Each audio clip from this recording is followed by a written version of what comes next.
Right, here is the main leek bed I have sown. We bought these online, these leeks, and then grew them to a fair size in a conservatory and garden, and then planted them into the allotment. Hopefully we'll have a nice harvest of them later in the year.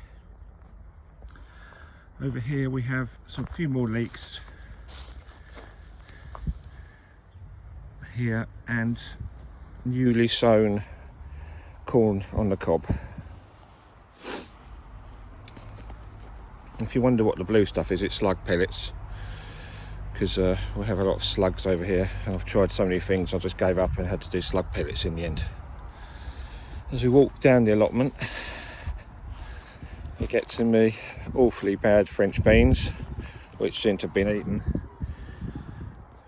Yeah, again, I'll put some pellets down today. Hopefully they might regrow a bit and might do something.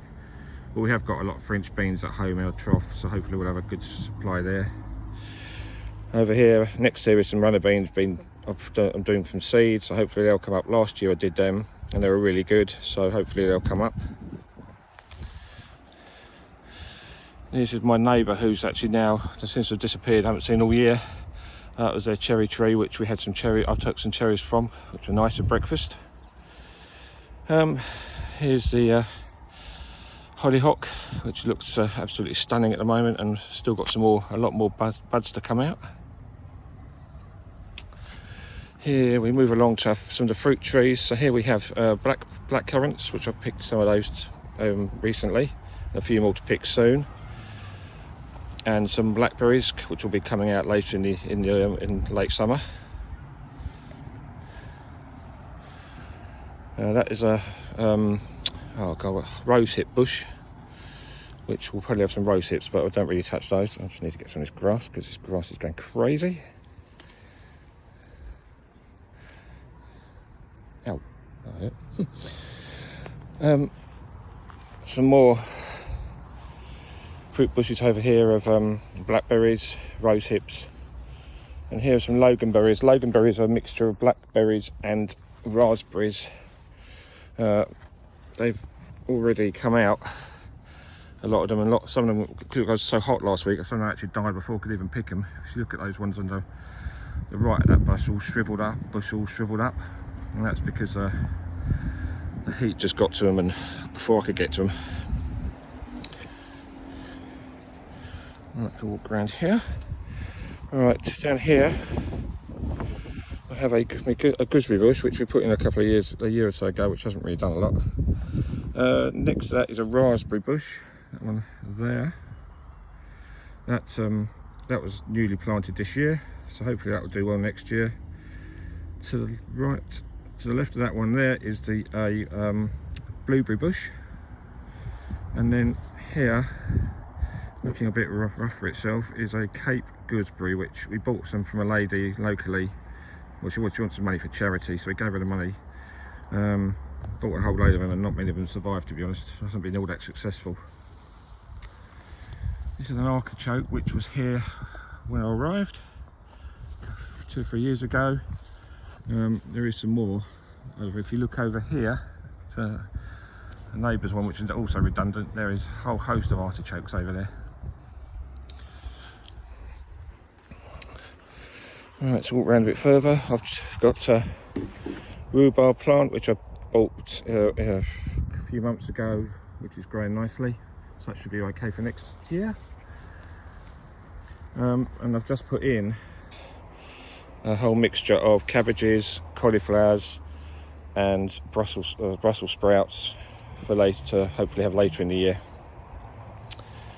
Move up a bit further, there's a few more of these Cape gooseberry plants. One there you can see, look there, and another one there. So we had quite a few of these, but most of them, as you see, they've got sticks there, but they didn't survive very well. As I move across now, got some carrots, which I put a load of carrots in early back in about May. I thought most of them had died, and then suddenly a few of them have come through, so we've got a few there. Not a lot, but there is a few. Right, in this cold frame we have broccoli, 2 broccoli plants. Well, there's actually 3, but the one at the back there, that small one there, is it's died and seems to come back to life again somehow. The other 2 are doing okay. I'm not really sure how broccoli grows, to be honest. I know it's got, I'm not sure what happens with these flowers, whether you're meant to pick them or leave them. If you know, let me know, please. This bed here is going to have some more cabbage and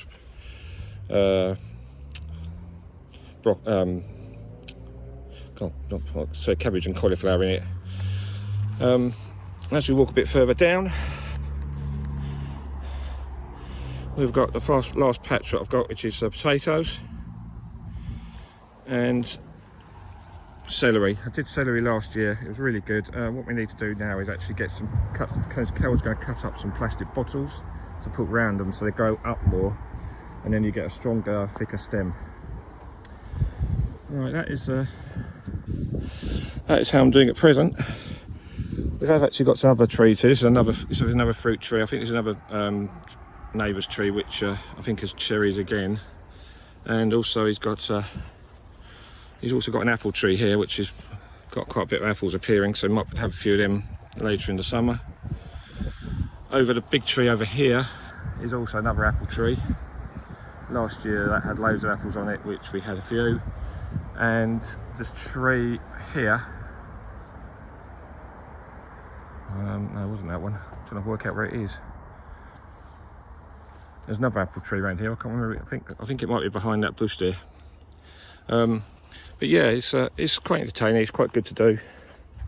Unfortunately, my problem is that both the neighbouring plots to me are no longer being used, so I'm getting very overgrown. I have to try to sort of cut back the grass on their side just to keep it under control.